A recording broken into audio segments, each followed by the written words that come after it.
Hey friends, welcome back to physical education class. Today we are going to warm up our body, stretch some of our muscles, then we're going to review the proper way to roll a ball underhand, and then we're going to learn a really fun game called Bocce. First things first, let's get warmed up. Today our warm-up is going to be a Tabata, and you already know what a Tabata is. We do it every workout Wednesday. It is 8 different exercises. We exercise for 20 seconds and then we rest for 10 seconds. We do that 8 times and we have a full 4-minute warm-up. I'm going to start the music. Just follow along with me. Okay, first exercise is invisible jump rope. Pretend you're holding a jump rope and we're going to jump and turn the rope.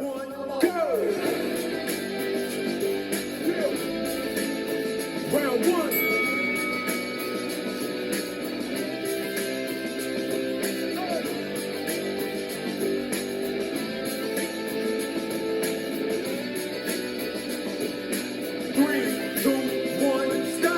All right, 10 seconds of rest. The next exercise is plank touches.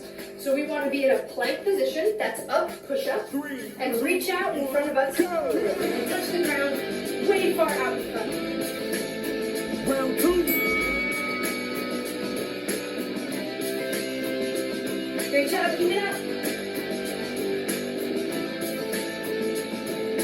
5, 4, 3, 2, 1, stop. All right, great job. Round 3, row the boat. We're gonna sit and balance on our bottom with our legs in the air. Pretend we're rowing the boat. 2, 1, go. You can even make your legs go in and out for more challenge. Round 3.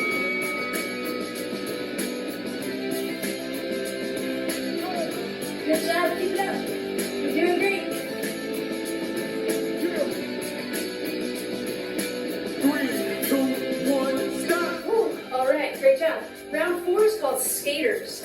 We're gonna start on one side of our space. One leg goes behind as we skate left and right. Go. Round 4. Good job, we're ready.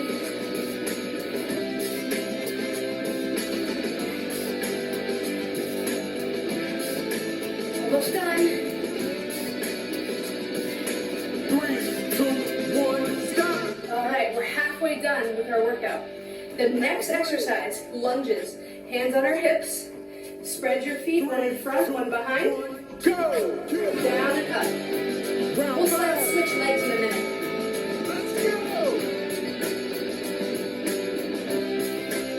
Okay, switch. Other leg in front.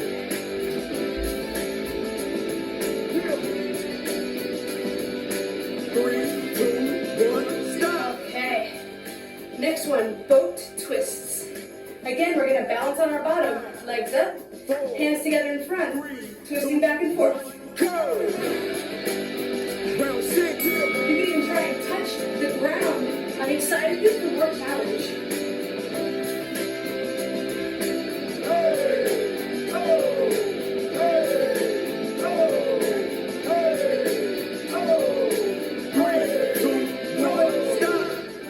All right, 2 more rounds to go. Next one is squats. Arms straight out, legs underneath my shoulders. Sit down in a chair and stand up. Round 7. Try to keep your back nice and straight.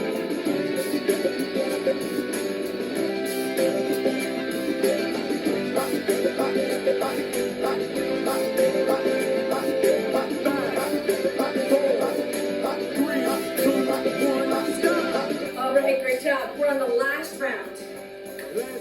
This one is ski jumps. Invisible middle line, go back and forth over it. Go! Jumping left and right over an invisible line. You got it. We're almost there. 10, 9, 8, 7, 6, 5, 4, 3, 2, 1. Awesome job. You did it, everybody. Excellent work. Now that we've warmed up our body, you might be feeling a little bit out of breath, a little bit thirsty. So you can pause the video here, go get yourself a quick drink of water, and then come on back for some stretches.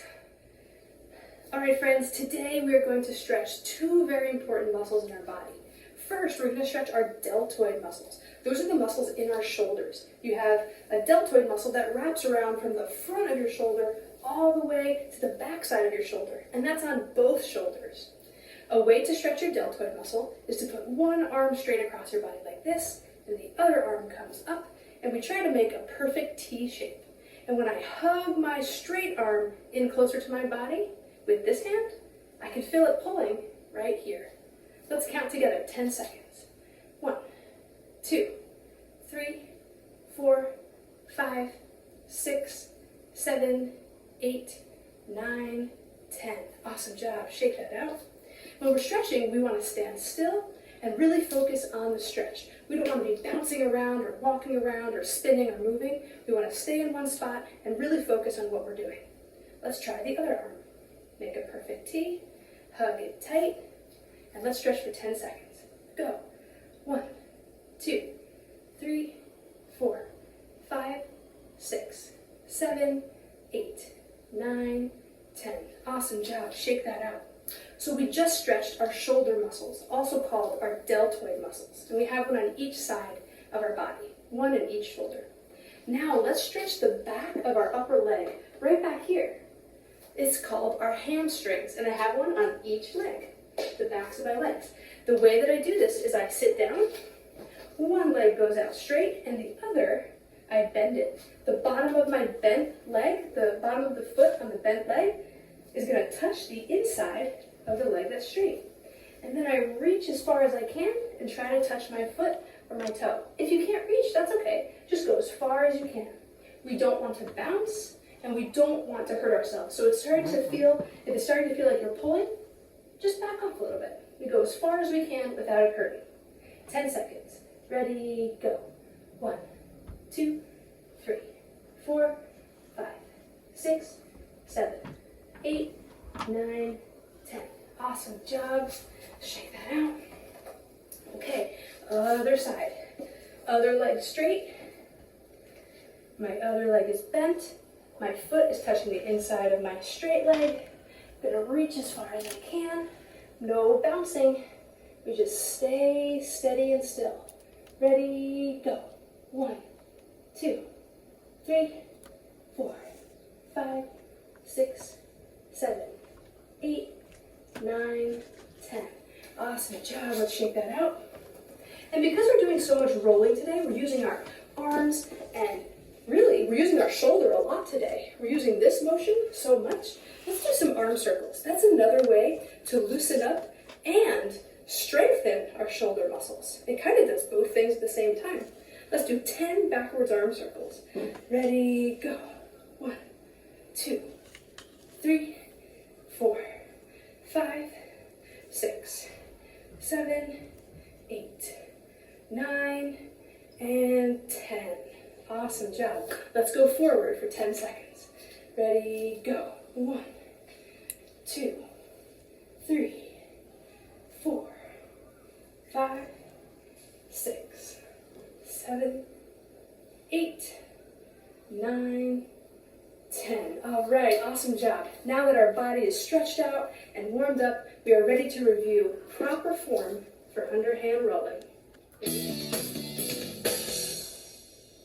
To review underhand rolling, you're going to want to have something like a softball, or you could even use something like a tennis ball. You want to find space in your home, a safe space where you're not going to crash into anything and you're not going to hurt yourself or something or someone else. So you want to have a long open pathway where you can practice rolling without hurting yourself or anything else. So I'm going to choose to stand in the corner of this room. This room is pretty small, so if you have more space somewhere in your house, you should definitely find a bigger space if you can. Okay, Miss Matarazzo's favorite hand, my strongest hand that I like to use for most things, is my right hand. So that's the hand I'm going to use to roll the ball. When you are rolling, and this goes for things like throwing also, you are always going to step with the foot that is on the opposite side from the hand that's doing the work. So if my right hand is rolling, I'm going to be stepping forward with my left side foot. The reason we do that is for balance. Because look, if we were to step with the same side foot, we're a little bit off kilter here. And look, my leg's in the way. It's hard to roll in a smooth motion like this. So I always step with the opposite side of my body, so my arm that's doing the rolling can swing back smoothly. I'm going to bend my knees so I get a little bit closer to the ground. I don't want to kneel or sit on the ground, but I want to get a little bit closer to it. And then I'm going to release the ball close to the ground. This final thing that you saw where my hand went up and touched my shoulder, you might remember, is called, snake bites your shoulder. It's also called follow through. It helps the ball go in a straight line and go right where we want it to go. So let's do those things again together. Hold the ball in your favorite hand, and the opposite side foot, put that foot forward. You're going to swing your arm back, the arm that's holding the ball. Bend your knees a little bit lower, and when you come through, release the ball close to the ground, and snake bites your shoulder. Okay, I want you to practice those things anywhere from like 10 to 20 times in a row. Keep practicing. Make sure your opposite side foot is forward. You're bending your knees. You're getting close to the ground. And snake bites your shoulder. After you've practiced that a bunch, you can come back to the video and we're going to play a fun game together. Alright friends, we are going to learn how to play a game called Bocce together. Bocce is an underhand rolling game that comes from the country of Italy. And my Italian grandparents, they taught me how to play Bocce, and now I get to teach you how to play. For this game, there are a couple of materials that you're going to need. Now you're going to need 2 different color sock balls. I have a red one and a blue one, and I'm going to call these the Bocce balls. Also, you're going to need a small sock ball that is another color. So this black little sock ball, this will be called the Paulino. So I have 2 Bocce balls that are different color, and then the Paulino. Sometimes this is also called the Jack, but let's use the correct term, Paulino. Also in this game, you need a partner. Now if you don't have a partner, that's okay. I'll show you how to play this game by yourself after this demonstration. But it's really fun to play. I'm ready. Which color would you like to be? I'll be red. Okay, cool. I'll be blue. So, for this game, you need to have an open space where you can throw the Paulino and roll your softball toward it. So we're going to start in this back corner over here. And you have to decide who goes first. The person who goes first is going to throw the Paulino out into the open space, and then they also get to roll their bocce ball first. The object of this game is to try to get your bocce ball to stop as close as you can to the Paulino. The bocce ball that stops closest to the Paulino gets 1 point for that round. And we're going to try to play to 10 points. Whoever gets to 10 points first is the winner, but it's really just for fun. Would you like to throw the Paulino first? Sure. Okay, cool. So Naomi's going to use underhand rolling and throwing motion. Awesome. And she's going to throw that Paulino out into our open space. Awesome. So that has become our target. That Paulino is where we're trying to roll our bocce ball to and make it stop as close as we can. When you throw the Paulino, you also get to roll first. So let me get out of your way. Awesome. I noticed that Naomi has her opposite foot forward. That was great. Awesome. Okay. And so her bocce ball rolled beyond the Paulino, but that's okay. We'll see who stops closest. Okay. My right hand is rolling, so my left foot is forward. I'm going to get close to the ground, swing my arm back. Ooh, wow. It's really hard to tell just by looking whose is closest. So we don't touch them. We're actually going to walk out there together, and we're going to get close to it and look. Wow. Whoever's is closest will get the point, but I think yours is closest. I think it's mine. Do you agree? I agree. Okay, so once we agree, that person gets the point. So you have 1 point. Good job. Awesome. So now we pick up our materials, and we will play again. Oh, and the And the Paulino, yeah. Naomi threw the Paulino last time, so I get to do it this time. Oh, thanks for holding mine. Thanks. Okay. So round 2. Here we go. Same thing. I'm going to throw out the Paulino, and now I'm going to try to get my softball to land as close as I possibly can. Okay. Naomi's up.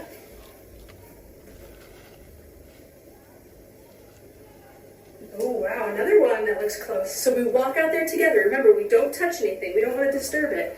And we look. Wow. This one is really hard to tell.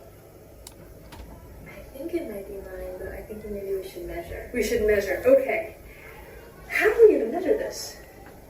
I don't There have is something we can measure with. Yeah, I don't have a ruler, but maybe we could use like a marker or something. Perfect. Okay, so the way that we're going to measure is we're going to lay down this marker from the bocce ball right in a straight line toward the Paulino, but I don't want to bump any of the items. I don't want to roll them or move them. Very gently, I'm going to lay the marker down. And it's kind of like I'm using a ruler. I'm going to see how many of these markers fit between my softball and the Paulino. So there's 1, 2, 3, and 2 fingers. Okay, 3 markers and 2 fingers for mine.